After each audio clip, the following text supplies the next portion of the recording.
하나님의 말씀 창세기 22장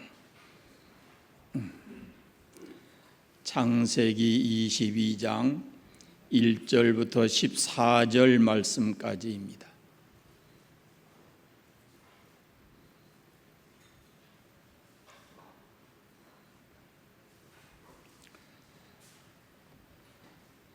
하나님의 말씀을 우리 한 목소리로 합독해서 읽겠습니다. 그 일 후에 하나님이 아브라함을 시험하시려고 그를 부르시되 아브라함아 하시니 그가 이르되 내가 여기 있나이다. 여호와께서 이르시되 네 아들 네 사랑하는 독자 이삭을 데리고 모리아 땅으로 가서 내가 내게 일러준 한 산 거기서 그를 번제로 드리라. 아브라함이 아침에 일찍이 일어나 나귀의 안장을 지우고 두 종과 그와 아들 이삭을 데리고 번제에 쓸 나무를 쪼개어 가지고 떠나 하나님이 자기에게 일러주신 곳으로 가더니 제3일에 아브라함이 눈을 들어 그곳을 멀리 바라본지라.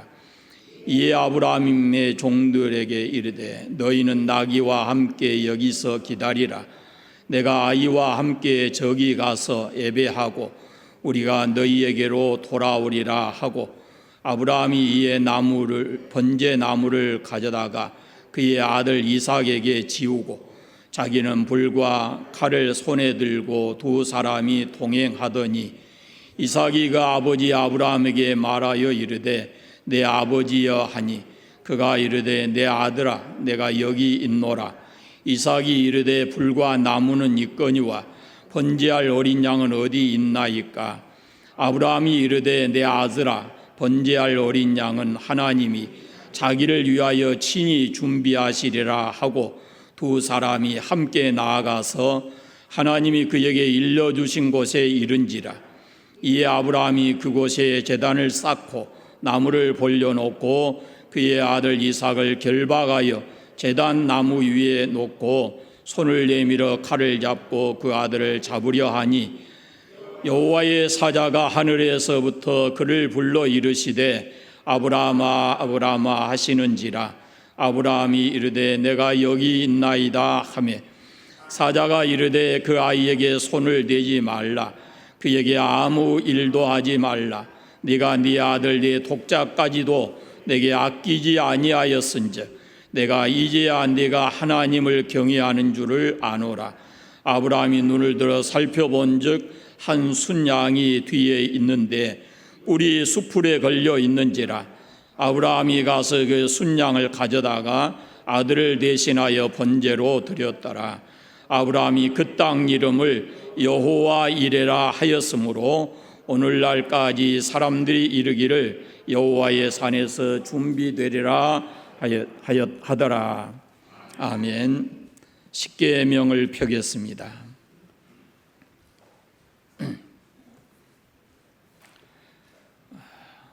오늘 마지막 제10계명을 같이 하겠습니다. 제10은 내 이웃의 집을 탐내지 말라.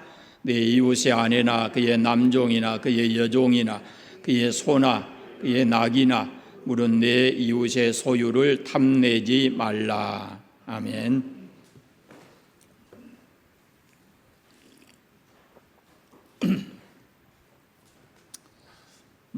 작년 7월부터 매월 첫째 주에 예배에 관한 설교를 하고 있습니다.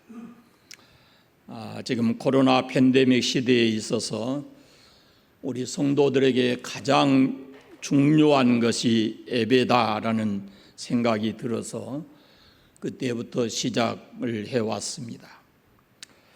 예배는 하나님이 베풀어 주신 은혜에 반응하는 것입니다. 하나님의 은혜를 깨닫지 못하면 그 은혜에 반응할 수가 없습니다. 하나님의 은혜에 반응한 것이 곧 하나님께 드리는 예배입니다. 하나님은 우리가 어떻게 반응한가를 살피십니다. 우리에게 은혜를 주시고 그 은혜를 받은 다음에 어떻게 반응한가라는 것을 살피시는 분입니다. 창세기 4장에서 우리가 하나님을 인정하는 그 경배의 삶을 살았던 에베자, 그리고 하나님께 저주를 받은 에베자의 삶을 비교해 말씀드린 적이 있습니다. 아벨과 가인입니다. 우리는 예배를 통해서 가인과 같은 실수를 반복해서는 안 됩니다. 우리는 아벨의 모범과 가인의 잘못을 통해서 이 하나님의 은혜에 우리가 어떻게 반응해야 되는가라는 것을 배워야 합니다. 먼저 하나님의 은혜에 온유한 마음으로 반응을 해야 합니다. 아벨과 가인은 아주 대조적입니다. 이 아벨은 하나님의 은혜에 온유한 마음으로 반응을 했습니다. 그런데 가인은 완악한 마음으로 반응을 했습니다. 어찌 보면 반응이 아니고 하나님께 반발을 했습니다. 이 반발이 가인에게 화를 불러왔습니다. 하나님께서는 가인이 아벨을 죽인 후에도 그에게 거듭 회개할 기회를 주시려 찾아가셨습니다. 가인에게 네 아우 아벨이 어디 있느냐라고 물으신 것은 이제라도 너의 잘못을 깨닫고 하나님께 바른 반응을 하도록 하나님이 기대하신 겁니다. 그럼에도 가인은 또 반발했습니다. 그의 반발이 하나님은 그를 저주하게 하신 겁니다. 그를 쫓아내십니다. 하나님의 얼굴을 더 이상 볼 수 없게 하십니다. 성경을 보면은 그의 아버지 아담도 그리고 아들인 가인도 하나님 앞에 범죄한 후에 하나님의 얼굴을 피했습니다. 가인은 하나님의 얼굴을 뵙지 못하는 것보다 사람으로부터 죽임당하는 것을 더 두려워했습니다. 그래서 가인이 나를 만나는 자가 나를 죽이겠나이다 그랬어요. 그때 하나님께서 그에게 표를 주시면서 가인을 죽인 자는 벌을 7배나 받으리라 그렇게 말씀을 하셨어요. 가인을 죽인 사람에게 벌을 7배나 내리시겠다 그랬어요. 가인은 하나님의 은혜를 저버린 사람입니다. 하나님의 은혜에 대해서 잘못된 반응을 보인 사람입니다. 그런데 안타깝게도 그와 그의 후손은 똑같이 하나님의 은혜를 깨닫지 못하고 그 은혜에 반발한 것을 볼 수가 있습니다. 창세기 3장 4장 넘어가서 이렇게 보면 그 내용이 자세히 있습니다. 우리가 경계해야 될 마음은 완악한 마음입니다. 완악하면 말씀을 들어도 들리지 않고 깨닫지를 못합니다. 깨닫지 못하기 때문에 돌이키지 못하고 돌이키지 않으면 그 끝이 멸망일 뿐입니다. 우리 안에 이 가인의 마음이 없는지 살펴야 합니다. 우리는 가인의 길을 따라가서는 안 됩니다. 우리가 가야 할 길은 아벨의 길이고 오늘 제가 말씀드리고자 하는 이 본문의 아브라함의 길입니다. 믿음의 조상인 아브라함을 통해서 하나님께 인정받는 에베자의 삶의 모습을 우리가 보려고 합니다. 가인은 온유한 마음으로 하나님의 은혜에 반응했다면 오늘 말씀에 나오는 이 아브라함은 하나님의 말씀에 순종함으로 반응을 했습니다. 아브라함은 우리가 닮아야 할 에베의 모범인데 이 아브라함은 하나님의 말씀에 순종으로 반응을 했습니다. 그는 하나님의 은혜에 에베로 반응을 또 합니다. 가는 곳곳마다 하나님께 경배의 제단을 쌓았습니다. 그 경배의 제단을 통해서 아브라함이 성장했고 성숙했고 그리고 복된 삶을 살게 되었습니다. 이 창세기 22장은요 아브라함의 신앙의 최고의 모습을 보여주는 그런 장면인데 그의 아들 이삭을 하나님께 제물로 드린 그 아브라함의 신앙을 빛나게 해주는 그런 장면입니다. 사실 아브라함이 이렇게 순종의 사람이 되기까지는 오랜 세월이 흘렀습니다. 이 성숙, 성장이라고 하는 것은요, 하루아침에 이루어지는 것이 아닙니다. 그러니까 이게 우리가 너무 조급한 마음을 가지면 안 됩니다. 여러분, 모가난 돌이 둥글둥글해지려면 그게 세월이 가야 되는 겁니다. 이게 다듬어져야 되는 거예요. 우리는 아브라함의 이런 모습에 도전을 받아야 합니다. 그의 경배의 제단을 통해서 그가 성장하고 성숙하고 하면서 그는 그 경배의 제단을 통해서 늘 여호와 하나님의 이름을 불렀습니다. 그가 하나님의 이름을 알았고 그리고 그 하나님의 이름의 능력을 그가 알았습니다. 창세기 12장 8절에 보면은 거기서 베델 동쪽 산으로 옮겨 장막을 치니 서쪽은 베델이요 동쪽은 아이라. 그가 그곳에서 여호와께 제단을 쌓고 여호와의 이름을 부르더니 그랬습니다. 아브라함이 여호와의 이름을 부른 것처럼 하나님의 이름은 그를 믿는 사람에게 있어서 대단히 중요합니다. 내가 믿는 하나님이 어떤 분인가라는 것은 그 이름 속에 나타나 있는 겁니다. 그래서 성경에서 아브라함이 만난 그 하나님의 이름을 살펴보면 그가 믿는 하나님을 그는 확실하게 알고 있었다라고 볼 수가 있습니다. 하나님은 그 이름마다에서 자기 자신을 계시하고 있기 때문에 그렇습니다. 첫째는 엘리온입니다. 지극히 높으신 하나님이에요. 창세기 14장에 보면 아브라함이 조카 롯을 구하려 나가서 네 왕과 싸워서 하나님의 도우심을 입어가지고 그 싸움에서 승리했어요. 아브라함이 전쟁을 마치고 돌아올 때 지극히 높으신 하나님의 제사장 멜기세덱이 나와서 아브라함에게 복을 빌어줍니다. 그가 아브라함에게 축복하여 이르되 천지의 주제이시오 지극히 높으신 하나님이여 아브라함에게 복을 주소서라고 했습니다. 그러면서 아브라함에게 승리를 주신 지극히 높으신 하나님을 찬송할지로다 라고 권면을 했습니다. 아브라함의 승리가 지극히 높으신 하나님께로부터 왔다는 것입니다. 아브라함을 승리하게 하신 하나님이 바로 엘리온, 지극히 높으신 하나님입니다.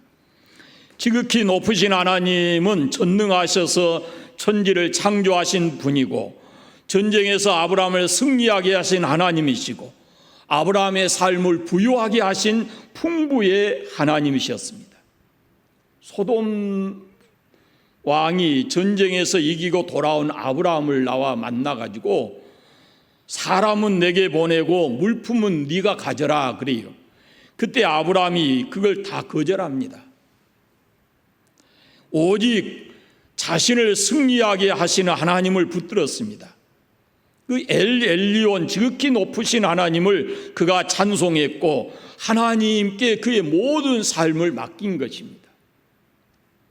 우리가 참으로 의지하고 경배해야 될 하나님은 엘리온 지극히 높으신 하나님이십니다. 그 하나님께서 우리를 승리하도록 도우시고 우리의 삶을 풍부하게 하십니다. 사람 때문에 물질 때문에 하나님을 경외하는 것을 소홀히 해서는 안 됩니다. 우리의 모든 삶이 지극히 높으신 하나님의 손에 있기 때문에 그렇습니다. 아브라함이 만난 하나님은 엘리온의 하나님입니다. 두 번째는 엘사다이입니다. 전능하신 하나님입니다. 17장에 보면은 아브라함이 절망 중에 있을 때 하나님께서 아브라함을 찾아오십니다. 아브라함 99세 때입니다. 더 이상 아들에 대한 소망을 가질 수 없었을 때 그를 찾아오십니다. 그리고 찾아오셔서 그에게 아들을 주시겠다 약속을 다시 하십니다. 불가능한 일을 가능하게 해 주시겠다라는 것입니다. 그때 아브라함을 찾아오신 하나님이 바로 엘사다이, 전능하신 하나님이십니다. 17장 1절에 보시면 아브라함 99세 때에 여호와께서 아브라함에게 나타나서 그에게 이르시되 나는 전능한 하나님이라 너는 내 앞에서 행하여 완전하라 그랬습니다. 아브라함 나이 99세 때 그의 몸에 아들을 생산할 수 없는 죽은 것과 같은 때, 그리고 그의 아내 사라도 병수가 끊어진 지 오래되었는데 한마디로 말하면 불가능했는데 그때에 엘사다이 하나님, 전능하신 하나님이 그에게 찾아오셔서 아들을 주시겠다 약속을 하십니다. 그러나 그때 아브라함과 사라가요, 그 하나님의 약속을 듣고 웃었습니다. 웃었어요. 불가능하다는 겁니다. 그러나 창세기 21장을 보시면 불가능했던 그 일이 가능해졌습니다. 아브라함이 아들을 낳았습니다. 사라가 그 아들을 낳고 사라가 이렇게 말합니다. 하나님이 나를 웃게 하시니 듣는 자가 다 나와 함께 웃으리로다 그랬습니다. 불가능한 일을 가능하게 하시고 아브라함과 사라를 웃게 하신 분이 누구냐면은 엘사다이, 전능하신 하나님이십니다. 그는 아브라함은 삶을 통해서 그 전능하신 하나님을 경험했습니다. 약속하시고 못 이루시는 무능하신 하나님이 아니고 불가능한 상황에서 모든 것을 가능하게 하시는 전능하신 하나님을 그는 경험했습니다. 여러분, 우리가 믿고 의지해야 될, 경험해야 될 하나님이 바로 이 엘사다이, 전능하신 하나님이십니다. 아브라함을 만나 주셨던 그 하나님을 우리가 우리의 삶을 통해서 만나고 경험해야 될 그런 하나님이십니다. 삶 속에서 이런 경험이 있기를 바랍니다.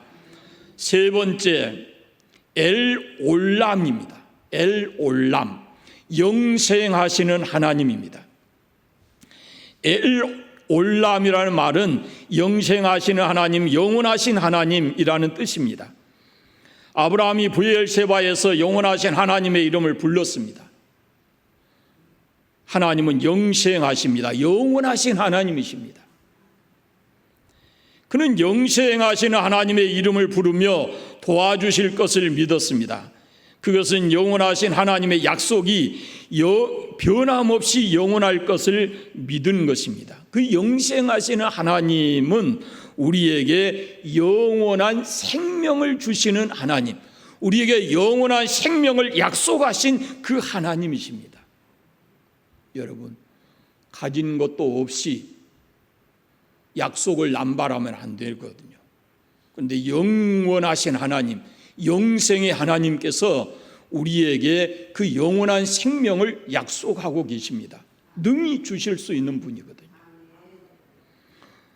하나님이 우리에게 주신 복 중에 최고의 복은 영생의 복입니다. 영원하신 하나님께 이 영원한 생명이 있습니다. 그리고 그 생명이 이른 곳에는 놀라운 역사가 일어났습니다. 죽은 것이 살아나고, 병든 것이 고쳐지고, 약한 것이 강해지고, 쓸모없는 것이 쓸모있게 되어집니다. 인간의 영혼과 마음과 육체에 병든 것을 새롭게 하십니다. 이 하나님의 영원한 생명이 흐르는 곳에 생명의 역사가 일어나는 것입니다. 우리에게 이 영원한 생명은 흘러오는 통로가 있는데 그 통로가 바로 예수 그리스도이십니다. 영원하신 하나님이 그 생명을, 영원한 생명을 이 땅에 주시기 위해서 통로를 삼으신 것이 바로 예수 그리스도이십니다. 요한복음 3장 16절에 하나님이 세상을 이처럼 사랑하사 독생자를 주셨으니 이는 그를 믿는 자마다 멸망하지 않고 영생을 얻게 하려 하심이라. 36절에 아들을 믿는 자에게는 영생이 있고 그랬습니다. 이 영생은 영원하신 하나님의 생명을 의미합니다. 그 영원한 생명을 하나님께서 예수 그리스도를 통해서 우리에게 주십니다. 그래서 예수 믿는 사람에게 최고의 큰 복이 바로 영생의 복입니다. 예수 믿으면 영생을 얻습니다. 예수 믿는 자에게는 차별이 없습니다. 누구든지 예수 믿으면 영생을 얻습니다.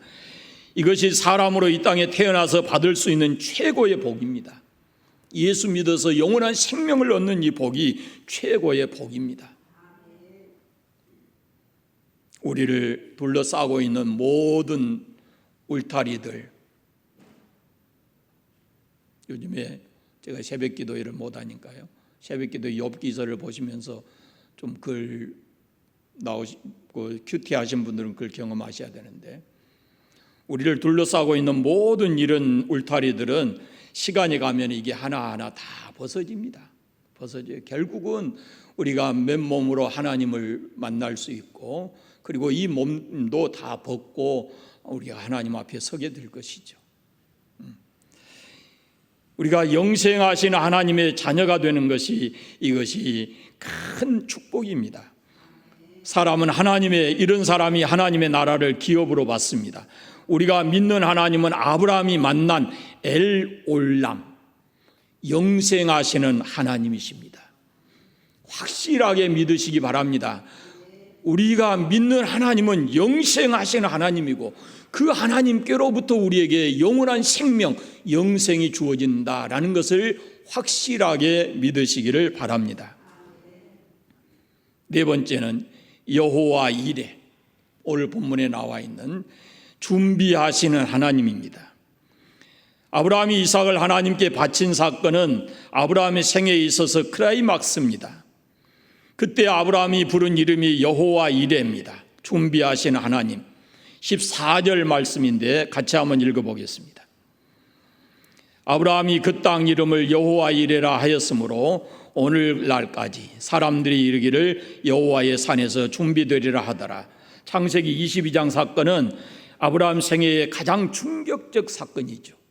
99세 때 불가능해 보였던 그때 찾아오신 전능하신 하나님께서 그 가능하게 해서 아들을 주셨는데, 그 아들을 다시 하나님께 번제로 드리라 그럽니다. 그 까닭은 12절에 보시면 어느 정도 알 수 있는데, 아브라함이 하나님보다 이삭을 더 사랑하고 있었던 것으로 보입니다. 아브라함의 마음에 하나님이 아닌 하나님이 주신 선물 이삭이 더 크게 자리를 잡고 있었던 것입니다. 하나님을 바라보고 의지해야 될 아브라함이 이삭에게 삶의 모든 초점이 맞춰져 있고, 그 이삭에게 소망을 두고 그 이삭에게 자기의 미래가 있는 것처럼 그 이삭을 더 사랑하는 것입니다. 그런 아브라함에게 하나님께서 이삭을 바쳐라 그럽니다. 아브라함이 통과해야 될 최종의 시험이 이 사랑의 시험입니다. 누구를 더 사랑하느냐라는 겁니다. 1절 2절에 보시면 네 아들, 네 사랑하는 독자, 이런 말들이 있습니다. 이 99세에 얻은 아들입니다. 그러니까 얼마나 사랑스러웠겠어요. 자기 생명보다 더 사랑하지 않았겠습니까? 그런 아들 이삭에게 하늘의 별과 같이 바다의 모래같이 번성하리라 하는 약속이 담겨 있고, 아브라함의 가문의 미래가 달려 있는데 그런 아들을 바치라 그럽니다. 어렵게 주셔놓고 다시 그 아들을 바치라고 그래요. 아브라함으로서는 이해할 수 없고 정말 고통스러운 시험이었어요. 아마 그 하나님의 명령을 받고 말씀을 듣고 3절에 보시면 그냥 아브라함이 즉각 행동한 것으로 보이는데, 저는 만약에 이런 아브라함과 같은 음성을 들었다면 그날 밤에 잠을 못 잤을 것 같습니다. 밤새도록 아마 잠을 이룰 수 없었을 거예요. 하나님 붙들고 기도했을 것 같고. 그러면서 아브라함은 아마 기도하는 중에 마음의 결단을 내립니다. 지금까지 그를 인도하시고 그가 만난 하나님, 그 하나님은 신실하신 하나님이고 영생의 하나님이심을 그가 경험했기 때문에, 그는 그가 경험한 엘 엘리온의 지극히 높으신 하나님, 엘 사다이 전능하신 하나님, 엘 올람 영생하신 하나님을 그가 경험했기 때문에 자기의 아들 그 이삭을 하나님께 드리기로 그런 마음의 결단을 합니다. 다음 날 아침 일찍이 행동합니다. 3절에 보시면 아브라함이 아침에 일찍이 일어나 나귀 안장을 지우고 두 종과 함께 그 알 이삭을 데리고 번제에 쓸 나무를 쪼개어 가지고 하나님이 자기에게 일러주신 곳으로 가더니 그랬습니다. 3일 만에 지시한 곳을 멀리서 바라보고 종들에게 이렇게 말합니다. 너희는 나귀와 함께 여기서 기다리라. 내가 아이와 함께 저기 가서 예배하고, 그 다음 저는 그 마을에 동그라미를 쳐놨어요. 제 성경에는 우리가 함께 가서, 내가 아이와 함께 저기 가서 예배하고 우리가 너희에게로 돌아오리라. 지금 누구하고 갑니까? 아브라함과 이삭이 갑니다.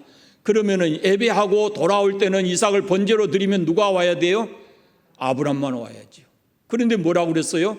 우리가 돌아오리라. 그게 아브라함의 신앙입니다. 예배하고 아들을 제물로 드리려고 하는 하나님 앞에 예배하고 우리가 돌아오리라 그랬어요. 하나님이 정하신 제물로, 하나님이 정하신 장소에서 제단을 쌓았습니다.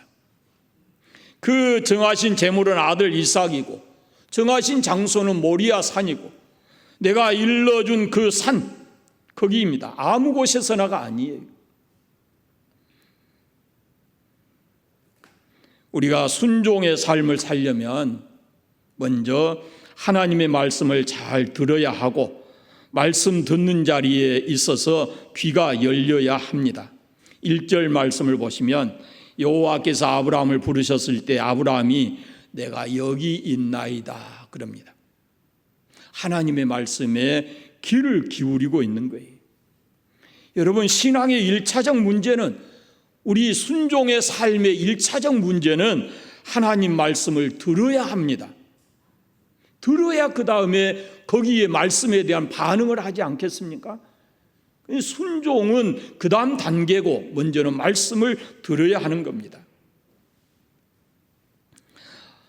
아버지 아브라함이 손을 내밀어 칼을 잡고 그 아들을 잡으려 하는 순간에 하나님의 천사가 그를 부릅니다. 그 아이에게 손을 대지 마라, 그에게 아무 일도 하지 마라 그럽니다. 그리고 이렇게 말씀하십니다. 네가 네 아들 독자로 네 독자까지도 내게 아끼지 아니하였으니 이제야 내가 하나님 경외하는 줄 아노라 그러셨습니다. 그리고는 수풀에 걸려있는 순양을 가져다가 그 아들 대신에 번제로 드렸습니다. 그리고 아브라함은 그 땅 이름을 여호와 이레 이렇게 불렀습니다. 여러분, 이 사건 속에서 우리는 예배의 핵심을 보게 됩니다. 예배의 핵심. 예배는 우리가 가장 사랑하는 것을 하나님께 드리는 기쁨입니다. 예배는 사랑의 시험입니다. 사랑의 시험. 하나님이 지시하신 제물을 하나님이 원하신 곳에서 아낌없이 드리는 행위입니다. 그것이 아브라함의 예배입니다. 우리가 하나님께 순종하여 온전한 예배를 드릴 때 하나님은 우리를 위해서 소중한 것으로 준비해 주십니다. 이삭을 대신해서 순양을 준비해 주셨어요. 바로 그 순양은 장차 오실 예수 그리스도를 상징합니다. 이삭을 대신해서 순양이 희생된 것처럼 마땅히 우리 자신이 희생돼야 되는데 우리를 대신해서 예수님이 희생됩니다. 하나님이 그 사랑하시는 독자 예수님을 이 땅에 보내셔서 십자가에 내주시기 위해서 준비하신 것이죠. 그것을 지금 이 사건을 통해서 보여주고 있는 것입니다. 하나님은 아브라함을 시험하신 후에 그에게 큰 복을 내리십니다. 무엇을 맡겨도 하나님은 아브라함을 신뢰할 수 있다라고 생각하신 것이죠. 하나님은 우리에게 소중한 것을 맡기십니다. 그리고 시험하십니다. 이게 어떻게 다루는가? 어떻게 하나님이 주신 것에 대해서 반응하는가라는 것을 하나님은 보십니다. 사실 우리가 지금 소유하고 있는 모든 것은 우리가 주인이 아닙니다. 우리의 소유가 아닙니다. 심지어는 우리의 생명까지도 하나님의 손에 있는 것입니다. 하나님이 우리에게 소유를 맡겨주시고 생명을 맡겨주셨습니다. 잠시 동안요. 집착을 버려야 합니다. 내려놓아야 합니다. 더 많이 내려놓아야 합니다. 하나님께 맡기면 하나님이 책임져 주십니다. 맡기지 아니하면 우리가 책임져야 되고, 하나님께 맡기면 그때로부터는 하나님께서 책임져 주십니다. 너의 길을 여호와께 맡기라. 저를 의지하면 저가 이루시고 라고 말했습니다. 여호와의 사자가 아브라함을 불러서 큰 복을 약속하십니다. 16절부터 18절 말씀까지입니다. 한번 같이 읽어보겠습니다. 16절부터 18절까지. 이르시되 여호와께서 이르시기를 내가 너를 가리켜 맹세하노니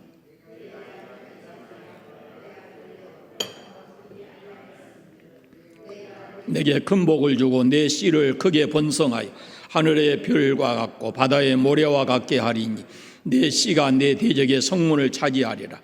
또 내 씨로 말미암아 천하 만민이 복을 받으리니 이는 내가 남의 말을 준행하셨다 하니라. 예배 현장에서 하나님께서 그 산꼭대기 예배 현장에서 하나님께서 아브라함과 이삭에게 들려주신 축복의 말씀입니다. 아브라함은 물론 아들 이삭도 하나님께 경배의 제단을 쌓는 것이 축복의 비결임을 배우게 되었습니다. 하나님께 예배하고 하나님께 온전히 순종했을 때 그들에게 주어진 약속의 말씀, 그것은 축복이었습니다. 오늘 우리가 이미 받은 복도 크지만 더 큰 복을 받고 은혜를 누리며 살아가기 위해서는 하나님께 예배하는 삶을 내 생애의 최고의 것으로 여기면서 살아야 합니다. 우리가 예배하는 하나님은 엘 엘리온, 지극히 높으신 하나님. 한번 해보겠습니다. 제가 앞에 것만 하면 여러분이 뒤에 하세요. 엘 엘리온, 엘 사다이, 엘 올람, 여호와 이레. 그렇습니다. 우리가 우리의 삶을 통해서 그 하나님을 온전히 예배하고 우리의 삶을 통해서 그 하나님을 경험하며 살아갈 때 우리에게는 하나님의 더 큰 은혜와 복이 임하실 줄 믿습니다. 하나님이 찾으시는 참된 예배자로 살아가시기를 바랍니다. 기도하겠습니다. 하나님 감사합니다. 오늘 또 예배자로 이곳에 있게 하시고 하나님이 찾으시는 참된 예배자가 되기를 소원합니다. 아브라함을 만나주신 하나님, 엘 엘리온의 하나님, 엘 사다이 하나님, 엘 올람의 하나님, 여호와 이레의 하나님, 사랑하는 우리 모든 성도들을 만나주시고 하나님을 삶을 통해서 경험하며 살아갈 수 있도록 은혜 주시기를 원하옵고 기도합니다.